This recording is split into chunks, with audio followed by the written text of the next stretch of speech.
إن الحمد لله نحمده ونستعينه ونستغفره ونعوذ بالله من شرور أنفسنا ومن سيئات أعمالنا من يهده الله فهو المهتد ومن يضلله فلن تجد له وليا مرشدا وأشهد أن لا إله إلا الله وحده لا شريك له وأشهد أن محمدًا عبده ورسوله صلى الله عليه وعلى آله وأصحابه ومن اتبعه. Barcha alamlarni yo'qdan bor qilib, bizlarni o'zining cheksiz ne'matlarida, siy-hurmatlarida yashatuvchi Rabbimiz Alloh Taolaga barcha maqtov va ulug'lovlarimiz, shukr va rahmatlarimiz bo'lsin. Yerlarga da, ko'klarga da Alloh Taolaning rahmati bo'lagi bo'lib kelgan, har qaysimiz ishinde yaqin, qadrli, suyukli bo'lgan payg'ambarimizga ko'ngil turlarimizdan chiqqan duolarimiz Alloh Taolaning salami va salavati bo'lsin. Alloh Ar-Razzaq, onun bizga belgili bo'lgan isimlari arasından rizqlandıruvchi, o'z bandalarin o'z rizqida yashatuvchi degan ismi bor. Alloh rizq beruvchi va har maxluqining rizqini bo'lib, har birsine ayırım qopshiq qo'yib, shul qopshiqlarga soldırıp qo'ydirtuvchi.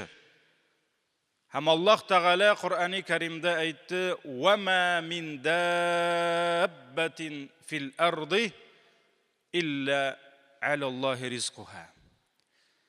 Jirda nindigina jon iyasi bo'lmasin, kishilar bo'lamul, jinlar bo'lamul, hayvonlar bo'lamul, qushlar, bijaklar, jir qo'yinida shuvishib yurgan qorong'ida suvalshanlar, dengiz tublarida yashagan balıqlar ham boshqa jon iyalari, har birisining rizqi Alloh ustunda. Ya'ni Alloh Taala onun rizqini, onu oshatuini o'z ustuna oldi. Ham Abdullah ibn Mas'ud radıyallahu anhu topshirgan hadisda suyukli payg'ambarimiz sallallohu alayhi va sallam aytdi: "Birigizning de yozilgan rizqi anga kelmay qolmas" dedi. Ani topmay qolmas. Ham Cebrail aleyhisselam mena şunday söz iriştirdi dey, birigiz de bu dünyadan o'z rizqini olib bitirmişe gitmez dey. Allah Teala anilarimizning qorınlarında 4 ayda 10 gün bo'lgan vaqtda farishta jiberdi, ham shul farishta 4 narsani olib tishdi. Shuning birisi şuşu kişinin gümür davrında so'nggi suluşuna kadar ko'pmi su, ko'pmi rizq, oshisi, ishasi bütünüsü belgilangan. Ham suyukli payg'ambarimizga Cebrail aleyhisselam irishtirdi. Mana şuşu onun yozilgan, belgilangan qopshig'indagi limit rizqi bitmishi bir kimde bu dunyodan chiqmas dedi. Ol ketmey, ol rizqini bitirmishi. Ham suyukli payg'ambarimiz davom etib aytdi: "Ya ayyuhannas, ey kishilar, Alloh Taolaga taqvo bo'ling'iz." Bigrakda rizq masalasida. Alloh Taolaga gunoh qiluvdan saqlaning'iz, onun cheklaridan chiqmag'iz. Rizqni ko'rkam ravishda izlagiz. Alloh Taolaning rizqini izlarga kerak. Ham onu izlarga kerak ol üretken yo'l bilan. Halal, gadil, dürüst yol bilen. Şuna ko'ra suyukli payg'ambarimiz ajmilu, rizqni izlovni motorlag'iz dedi. Ko'rkam bo'lsin, halal bo'lsin. Agar birigizning rizqi, yozilgan rizqi biroz tutqorlanib tursa, qo'y vaqt Alloh Taala o'zining hikmati bilan, rahmati bilan bizni sinov uchun bizga yozgan rizqni birozgina to'xtatib tura. краннарны ябып тора. Сөйкле пәйгамбәребез әйтә, әгәр берегезнең ризыгы бераз тоткарланып торса, ул ризыкны Аллаһыга гынах булган юлдан эзләмәгез ди. Кирмәгез харамга. Тизрәк алыйм дип, язылган ризыгыңны ашыктырыйм яки күбәйтим дип, харамга кирергә ярамый. Ярамый. Аллаһының фазиләтенә, Аллаһының рәхмәтенә аңа гынах юл белән ирешеп булмас ди. Ягъни Аллаһының безгә биргән ризыклары, мал-мөлкәтләребез, безнең байлыкларыбыз, ул Аллаһның фазиләте, безгә бирелгән рәхмәте, Аллаһның рәхмәтен ди, аңа каршы чыгып, аңа каршы барып, гынахлы юлдан алып булмас диде. Менә бу, азиз дусларым, сөйкле пәйгамбәребезнең безнең өчен булган, безнең ризыкларыбыз, кыла торган кәсепләребез, һөнәрләребез, сәүдәләребез мәсьәләсендә бик зур насихаты безгә. Һәр кешенең нәфесе бар. Һәм әлбәттә һәр кешенең нәфесендә тәмле итеп ашарга, яхшы ятакта йокларга, яхшы йортта яшәргә, мал-мөлкәт, байлыкка карата хирыслык, мәхәббәт бар. Бер кемнең дә арабызда ачлы-туклы хәерче булып яшисе килмидер. Арабызда Аллаһыдан киң ризык, байлык сораучылар күптер. Ләкин минемчә арабыздан беребез дә Раббым мине шулай хәерче ит инде, мине шулай ачлы-туклы яшәт инде дип беребез дә сорамыйдыр. Чөнки ул табигый нәрсә түгел. Кеше байлык сорый. Кеше Аллаһы Тәгаләдән киң ризык сорый. Һәм җәмәгать менә шушы мәхәббәт, шушы дөньяга булган, шушы тәмле ризыкка булган, яхшы тормыш, байлыкка булган безнең хирыслыгыбыз, мәхәббәтебез, ул байлыкны, ул дөньяны хәләлдән башка юл аша эзләүгә сәбәп булмасын. Ул безгә язылган ризык, дөнья безгә хәләл юл белән генә килсен, башка юл белән түгел. Аллаһ биргән хәләл кешегә харамнан саклану өчен җитә. Ничек кешегә харамнан сакланырга? Аллаһ биргән хәләл белән. Ничек харам ризык ашамаска? Аллаһ биргән хәләл ризыкны ашарга да харам ризыктан ашамаска. Ничек харам булган хатыннардан тыелырга, зинадан тыелырга? Аллаһ биргән хәләл никахны алырга да харам булган зинадан тыелырга. Ничек итеп урлашудан тыелырга, харам малдан кәсеп итәргә тырышырга да харам булган урлашудан тыелырга. Шуңа күрә Аллаһ Тәгалә куйган тәртип, ул безгә биргән хәләл юл харамнан саклану өчен безгә җитә. Аллаһ иман иясен хәләле белән харамнан саклый. Хәләл кәсеп кай вакыт безнең күзебездә әзрәк безгә файда китергән кебек булса да, кай вакыт хәләлдән әзрәк кергән кебек булса да, Аллаһ Тәгалә ул әзнең дә бәрәкәтен бирә. Куанычын, шатлыгын бирә. Бәрәкәтле мал адәм баласын Аллаһы Тәгаләгә якынайта. Аның иманын ныгыта, аның динен ныгыта һәм аңа шатлык булып кайта. Харам мал күп вакытта күбрәк һәм күпкә җитәр кебек тоелса да, Аллаһы Тәгалә аның бәрәкәтен тартып ала.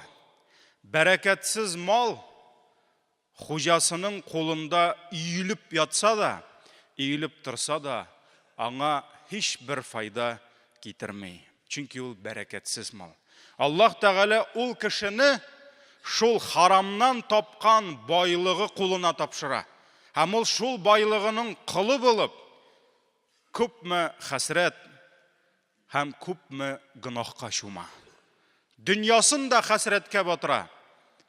Шул бәрәкәтсез сәүдә белән, бәрәкәтсез мал белән, бәрәкәтсез ризык белән ахиратында да үз өстенә бик зур газап ала. Әгәр дә Аллаһ Тәгалә теләсә, азиз кардәшләрем, Аллаһның көче бөтен нәрсәгә җитә, адәмнәрнең ризыклары һич бер хезмәтсез, һич бер кәсепсез дә килеп торыр иде. Аллаһ Тәгаләнең көче җитә, ләкин Аллаһ хикмәтле. Аллаһ Тәгалә рәхимле. Һәм ул кешеләрнең ризыкларын язган кебек, ул ризыкларның аларга килү сәбәпләрен дә, килү юлларын да язды һәм шул юлларны эзләргә кушты. Шул юлларны табып, шулар аша үзеңә, гаиләңә, якыннарыңа ризык алып кайтырга кушты. Шуңа күрә Гомар ибн Хаттаб мәчет пишмагында көне-төне, бәлки гыйбадәт кылганнардыр, гайбәт тә сөйләп утырмаганнардыр, зикр тәсбихта булганнардыр, көне-төне мәчет пишмагында җыелып торган егетләргә сез кемнәр? Сез монда көне буе нишлисез дигәч, алар әйттеләр: "Нахну мутаваккилуна алаллаһ." Без битти Гомар, без Аллаһка тапшырдык ди. Бөтен тормышыбызны, ризыгыбызны, гаиләләребезне Аллаһка тапшырдык, безгә Аллаһ бирә. Гомарга бирми күрәсең. Ул кәсеп итә бит. Гомар ибн Хаттаб нәрсә диде? Аллаһының күкләреннән динар да, дирхәм дә яумый ди. Ягъни алтын да, көмеш тә күктән яумый. Аны җирдән нишлибез? Аны казып чыгарабыз. Аңа күпме хезмәт түгәбез. Шуңа күрә билендәге камчысын алып, ул аларны мәчеттән базарга куып чыгарды. Барыгыз, кәсеп итегез дип, намаз вакыты җиткәч килерсез дип. Шуңа күрә Аллаһ Тәгаләнең ризыгы кешенең хезмәте белән бәйле. Кешенең кәсебе белән бәйле. Төрле мәшәкатьләр аша. Кәсеп итү, хезмәт итү ул җиңел түгел. Ул диванда телевизор карап яту түгел. Ул ардыра да, туйдыра да кай вакыт. Алҗата да маңгай тирең белән табылган ризык. Аллаһ Тәгалә ул ризыкны аеруча бәрәкәтле итә. Һәм ул ризык кеше өчен аеруча тәмле һәм кадерле була. Имам Бухари җыентыгында күрә, без сөекле пәйгамбәребез әйтте: "Адәм баласы үз кулы белән, кул хезмәте белән эшләп тапкан ризыктан да хәерлерәк ризыкны ашый алмас" ди. Иң тәмле, иң татлы, иң кадерле ризык, пәйгамбәребез әйтте, менә шушы кулың белән, маңгай тирең белән, хезмәтең белән тапкан ризык. Дауд пәйгамбәр үз кулы белән эшләп ашый иде ди. Дауд пәйгамбәр, цар Давид дип әйтәләр. Аның мөлкәте күп булды, ләкин шуңа карамастан ризыгы тәмлерәк булсын өчен ул тимер күбәләр, ягъни кальчуга, тимер күлмәкләр ясап, шуларны сатып, шуның ризыгын алып кайта иде. Бу хадис Имам Бухари риваятында. Менә шушы Аллаһ Тәгалә биргән халал кәсепләрнең берсе ул халал сәүдә. Аллаһ Тәгаләнең китабында һәм сөекле пәйгамбәребезнең сөннәтендә, галимнәребезнең фикъ китапларында без күрәбез, шушы халал сәүдәнең нинди төрләре халал, ниндиләре харам, аның хөкемнәре, аның тәртипләре барысы да аңлатыла. Һәм Гомар ибн Хаттаб базарга сәүдәгәрне кертмәгән, ягъни сәүдә сферасына, бизнес, коммерция сферасына ул берәүне дә кертмәгән, тегеләр сәүдә хөкемнәреннән имтихан бирмичә. Алар беренче галимнәргә барып биргәннәр имтихан, шуннан соң хөкүмәт аларга лицензия биргән кебек, алар шушы имтихан нәтиҗәләрендә сәүдәгә, базарга керә торган булганнар. Һәм Аллаһ Тәгалә мөселман сәүдәгәренә, гади түгел, мөселман, иманлы сәүдәгәргә үзенә тиешле булган әдәбен булдырды. Мөселман сәүдәгәренең аның үзенең әдәбе бар. Һәм җәмәгать сәүдә дигәч, әлбәттә, заманалар үзгәргән сайын җәмгыятьнең сәүдәгә карата фикерләре үзгәреп торды. Риза Фахретдин хәзрәтләре шушы укып киткән хадискә аңлатма биреп, моннан 100 ел элек 1916 елны язган Җавамигул Калим китабында әйтте: Юнан философлары, грек философлары Һәм шулар арасыннан Аристотель дә сәүдә һәм кул һөнәре белән шөгыльләнүче кешеләрне начар дип әйтте. Ва түбән кәсепләрдән санадылар ди. Шушы грек философлары кешенең сәүдә итүен, кешенең үз кулы белән хезмәт итүен начар ва түбән кәсепләрдән саныйлар. Югары катламнар бу нәрсәләрне түбәнчелек ва дәрәҗәдән төшү дип хисап итәләр иде дип яза. Ягъни высшее общество тегеләр инде бу дөньяда үзләрен бераз гына зур дип күргән кешеләр, алар өчен үз кулың белән хезмәт итү, сәүдә итү, нәрсәнедер алып кайтып, аны кемгәдер сату, ниндидер хезмәт, ул түбән эш. Түбән кешеләрнең кәсебе дип карадылар ди. Хәтта Платонны ишетеп беләсез инде, сәүдә белән шөгыльләнүчеләрне, аларны мәдәни хукуклардан мәхрүм итәргә тиешлекләрен дәгъва кыла иде ди. Һәм бу фақат начар ва түбән кәсепнең Рим империясы эчендә шитләр тарафыннан гына башкарылырга тиешлеге икәнлеген сөйли иде ди. Ягъни атаклы Рим җумһурияте, Римская империяда җирлек кешеләр һөнәр белән шөгыльләнергә тиеш, алар эшләргә тиеш түгел. Алар кәсеп итәргә тиеш түгел, аны килмешәкләр генә эшләргә тиеш иде дип Платон шулай яза иде ди. Һәм җәмәгать чыннан да социализм чорыннан да беләбез, әле без яшьләр кичкенә вакыттан, әгәр дә кемдер хөкүмәттән килгән зарплатасына карамыйча нәрсәдер алып кайтып шуны сатып, күпмедер сәүдә белән шөгыльләнергә маташса, аны спекулянт дип атадылар. Шулай бит? Торгаш диделәр хәзердә, алып сатар диделәр, һәм кешенең сәүдә итүе ул мәртәбәле эш саналмады. Әгәр дә җәмәгать Аристотель, Платоннар үзләренең зур минбәрләреннән сәүдә итүне, кәсепне сүгеп утырсалар, бәдәви гарәпләре яшәгән шүлдән чыккан Аллаһының пәйгамбәре гадел, дөрес итеп сәүдә итүне иң бөек, иң дәрәҗәле гамәлләр арасына кертте. Һәм сөекле пәйгамбәребез әйтте: «Ат-таҗирул амин». Ышанычлы булган, дөрес мөгамәлә кылучы сәүдәгәр кыямәт көнендә пәйгамбәрләр, тугрылар һәм шаһидләр белән бергә басып торыр ди. Таҗирул амин, ышанычлы булган. Ул сине алдамый, ул сине ташлап китми, ул надежный урысча әйткәндә, ышанычлы булган. Тугры булган, дөрес сәүдә иткән сәүдәгәр, мөселман, аның урыны кайда? Ул каядыр пәйгамбәрләр янында басып торачак диде Аллаһының илчесе саллаллаһу алейхи ва саллям. Аллаһу акбар. Карагыз, ничек итеп сөекле пәйгамбәр халал сәүдәне күтәрде. Халал кешенең хезмәтен күтәрде. Тегеләр минбәрләрдән сез эшләмәгез, әнә шитләр эшләсен дип утырсалар, Аристотель, Платоннар, пәйгамбәребез әйтте, кыямәт минбәрләрендә, кыямәт көнендә Аллаһ каршында кемнәр имин, ышанычлы сәүдә иттеләр, кешегә хезмәт иттеләр, аларның урыннары пәйгамбәрләр янында булачак дип аңлатты. Һәм икенче бер хадистә Имам Бухари, Муслим җыентыгында килә, сөекле пәйгамбәребез әйтте, ике сатучы бер-берсенә хәерлелектә булырлар, әгәр дә үзара дөрес булсалар. Бер кеше икенче берәүгә сата, базарда кемдер сата, кемдер ала. Кызганычка каршы шагыйрь әйтмешли, кемдер алды, кемдер алдана, еш кына. Ләкин пәйгамбәребез әйтте, юк. Ике сатучы, берсе сатып ала, берсе сата.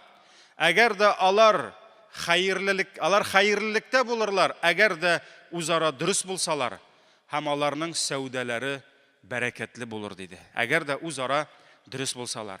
Әгәр дә саткан әйберсенең кимчелекләрен яшырса, бер-берсен алдасалар, Аллаһ Тәгалә сәүдәләренең бәрәкәтен юкка чыгарыр ди. Шуңа күрә әйберне сатканда аның кимчелекләрен яшырып сатырга ярамый. Әйберне сатканда аның начарларын астына тутырга ярамый. аны яшереп каплап ярамый, аны әйтергә кирәк. Чөнки әгәр дә алдау керсә, ялган керсә, гаделлек китә һәм ул сәүдәнең бәрәкәте булмый. Һәм әлбәттә җәмәгать, әгәр дә сөйкле пәйгамбәребез сәүдәгәрләр, пәйгамбәрләр белән бергә торырлар дип сәүдәнең дәрәҗәсен күтәргән икән, бөтен сәүдәгәр дә кыямәт көнендә пәйгамбәр янына җыелыр дигән сүз түгел. Сөйкле пәйгамбәребез әйткән, аның янәшәсендә пәйгамбәрләр янында басып торачак сәүдәгәр булу өчен чыннан да гадел булырга, чыннан да мал фитнәсеннән исән калырга кирәк. Мал фитнәсеннән имин булырга кирәк. Күп сәүдәгәрләр кыямәт көнендә шул сәүдәләре сәбәпле җәһәннәмгә керәчәкләр. Сөйкле пәйгамбәребез әйтте, дөреслектә Аллаһ Тәгаләгә тақва булган, яхшы һәм дөрес сәүдә итүче сәүдәгәрләрдән башкалар кыямәт көнендә бозык һәм гынахлы хәлдә кубарылырлар ди. Ягъни исклүшен ясады. Кемнәр Аллаһыга тақвалык белән сәүдә иттеләр һәм дөрес сәүдә иттеләр, менә булар калыр, калганнары бөтенесе кайда? Бозык ва гынахлы хәлдә кубарылырлар диде бу Тирмизи риваятында. Шуңа күрә, газиз кардәшләрем, халал сәүдә кешене мәртәбәле итә. Халал сәүдә кешене Аллаһка якынайта һәм Аллаһ каршында мөселманның, иман иясенең өеннән халал сәүдә өчен чыгып китүе, үзенең гаиләсенә халал ризык алып кайтуы иң хәерле гыйбадәтләрнең берсе булып тора һәм гаиләсенә кайткан халал юлдан һәрбер ризык, мал ул иң хәерле садакалардан була. Шуңа күрә динебез ислам сәүдәгәрләргә гадел булырга, киң күңелле ва юмарт булырга чакырды. Имам Бухари риваятында килә, Аллаһы Тәгалә күңеле киң бәндәгә рәхимле булды ди. Ул күңеле киң бәндә сатса да, сатып алса да, әҗәткә бирсә дә, әҗәткә алса да, киң күңелле булды ди. Шуңа күрә киң күңеллелек кешеләр белән хезмәт итүдә, кешеләр белән алыш-бириш эшендә кешегә кирәк булган сыйфат ул киң күңеллелек булырга тиеш. Шуңа күрә кеше сатып алганда да киң күңелле булсын. Бөтенләй сатулашып, тегенең бәясен төшереп, тегене белгенлеккә китермәсен. Кеше сатканда да киң күңелле булып, һәрбер тиен өчен ябышып, кымсызланмасын. Һәм җәмәгать, икенче бер хадистә Ибн Хиббан риваятында килә, сөйкле пәйгамбәребез әйтте, җиңеләйтүче, авырайтучы димәде, җиңеләйтүче, йомшак күңелле, җиңеллеккә якын булучыга Аллаһы Тәгаләнең уты харам кылынды ди. Мөселман кешесе авыр булырга тиеш түгел. Аның белән сөйләшү, аның белән эшләү, аның белән яшәү, монсы гаиләдә, аның белән хезмәттәшлек итү җиңел булырга тиеш. Сөйкле пәйгамбәребез әйтте, җиңеләйтүче кешеләргә, җиңеллеккә якын кешеләргә җәһәннәм уты харам булды ди. Шуңа күрә мөселман кешесе җиңел булырга тиеш. Кай вакыт бер кардәш турында сорашсаң, аның дусларыннан, менә бу кардәш турында нәрсә әйтәсез? Менә минем аның белән танышасым килгән иде, шундый бер эш эшлисе килгән иде дисәм, үземнең шундый хәлләр булганы бар. Әйтәләр, хәзрәт, ул шул кадәр авыр кеше ди. Ничек инде? Ничек син ул авыр? Ул бит намаз укый, ул гыйбадәт кыла. Ул безнең белән мәчеткә, юк, хәзрәт, ул это такой тяжелый человек ди. Син аның белән вряд ли договоришься. Ничек инде? Сөйкле пәйгамбәребез әйтә, мөселман кешесе җиңел булырга тиеш. Мөселман кешесе турында менә булай әйтергә тиеш түгелләр. Менә шундый мөселманга Аллаһ Тәгаләнең илчесе әйтте, җәһәннәм уты харам булды ди. Берничә сүз русча. Дорогие братья, Аллаху Раззак, Аллах тот, кто дает нам всем пропитание. И кто бы ни жил, как на этой земле, так на этих небесах, все они находятся под заботой и пропитанием Всевышнего Аллаха. И по мудрости и милости своей Аллах связал пропитание раба с его трудом, с его ремеслом. Если бы Аллах пожелал, а Он может все, наше пропитание, наше богатство, оно бы приходило к нам само по себе. И мы бы просто все собирались бы в мечетях и поклонялись бы Аллаху. И ничем не занимались бы, не тратили бы в день 7, 8, 10, 12 часов на работу. Нет, Аллах Тааля мудрый и милостивый. Он пожелал, чтобы каждый человек, он искал свой удел.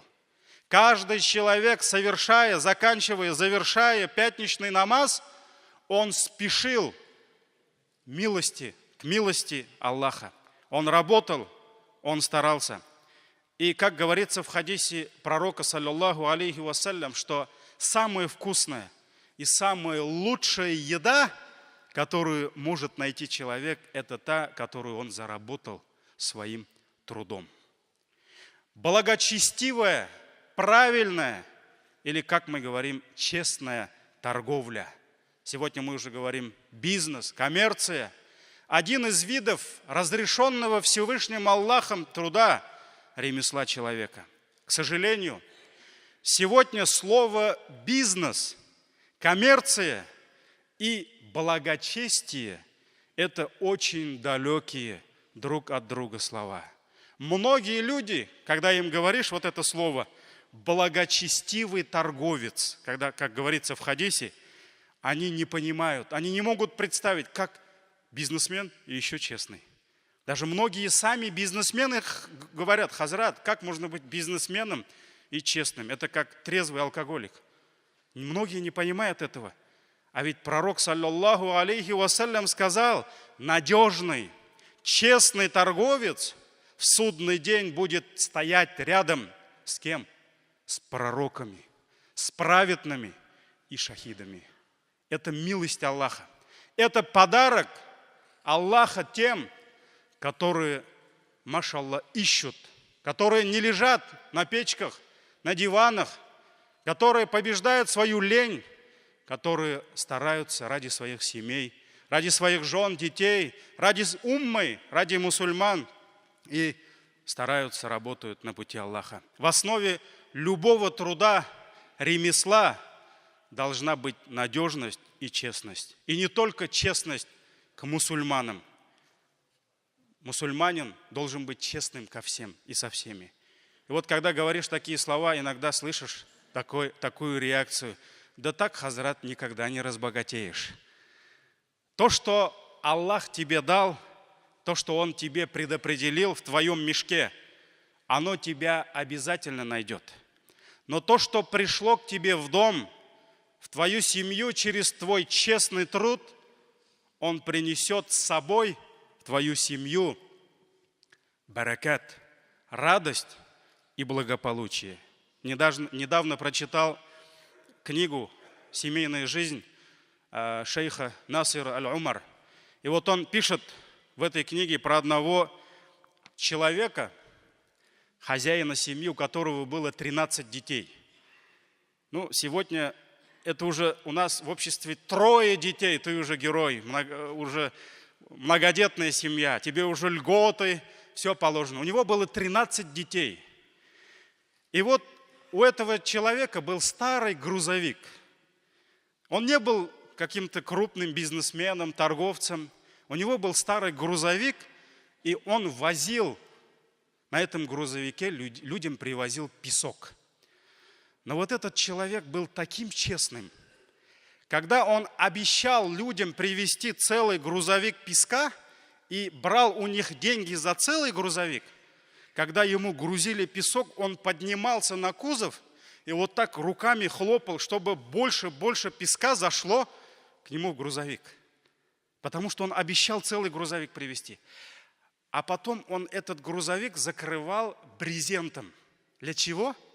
Чтобы когда во время езды ветер не убавлял крупинки песка, чтобы килограммов не стало меньше, он закрывал плотно брезентом. И вот так он просто был, он служил людям, он таскал людям, привозил песок. И вот он всегда боялся за свою семью, что в его семью придет что-то помимо халяля. Он всегда работал честно. Песок. Для кого-то песок это всегда халяль. Нет. Халяль, он должен быть по виду халяль и по пути халяль. Нельзя людей обманывать. И вот его дети, вот эти 13 детей, они получали только халяльную пищу. И Аллах Тааля этой семье дал такой баракат. Все дети отучились. Все дети нашли свою профессию. Кто-то стал врачом. А это был очень простой человек. У него кто-то из детей стали врачами. Кто-то начал преподавать в университете. И они все были состоятельными людьми. И когда они... А отец у них все время жил в старом доме у себя и ездил на старом грузовике. И когда сыновья собрались у отца, они сказали: «О, отец, Аллах дал нам богатство, и мы не нуждаемся в том, чтобы ты работал на этом грузовике. Отдай кому-нибудь этот грузовик, давай мы тебе новый дом купим, оставь это ремесло. Ты уже старый, поклоняйся Аллаху». И вот тогда отец сказал: «Дети мои, вот Аллах обогатил вас всех через мой вот этот грузовик, через мою честную с людьми, через мой честный с людьми труд. И пока у меня есть здоровье, я не выброшу этот грузовик и буду возить людям песок». Вот поэтому многие люди не понимают мудрость вот этого Аллаха. Аллах Тааляна мудрость, честность. Когда человек работает честно, когда человек, машаллах, берет на себя что-то и ответственно несет это, Аллах Тааля, даже если здесь тебе дали немного, хотя, может быть, нечестными путями ты мог получить больше и семье, вот Аллах за это тебе дает с других сторон. С других сторон, потому что ризк Аллаха, он приходит во все двери. И вот это правило мы не должны забывать. Бүгінгі жамағат харам тулған дүнияда халал болған. Дұрыс сауда ету жеңіл іш түгіл. Икі тауны бір-бірсіне қушып қою халал кәсіп етуден жеңілірек деділер. Саудагар болу ол әйбәт жамағат. Біз аны қарап тұрабыз, ол яхшы машина белән килеп туктады, менікі алайық түгел кебек күренә. Яхшы фатирда яши, яхшы кәштүмнәр кия. Ол жамағат сүздә юк. Саудагар болу, бизнесмен болу бик әйбәт. Ләкин ул әйбәт белән бергә әле ул авыр да. Чөнки ул шулай яши, чөнки ул абитка хәтлек йокламый. Күбесе алар иртәнге 5-тән торып әллә кайларга китәләр. Көннәр буе, төннәр буе кайтмыйча, теге шәһәрдә, бу шәһәрдә, теге илдә, бу илдә йөреп, үзләренең хәлал сәүдәләрен алып баралар. Һәм ислам нурын җир буйлап гадел сәүдәгәрләр тараттылар. Бер кайчан да онытмагыз. Гадел сәүдәгәрләр, сахабалар, табигиннар төрле илләргә, төрле җирләргә барып, аларга менә мөселман ничек булырга тиешлеген күрсәтеп, ислам нурын тараттылар. Раббым Аллах үз халал ризыкларын эзләп, көн-төн чабучы кардәшләребезгә бәрәкәт бирсен. Аллах Тааля иманнарын ныгытып, аларны кыямәт көннәрендә пәйгамбәрләр, сиддиклар һәм шаһидләр янына бастырса иде. Амин.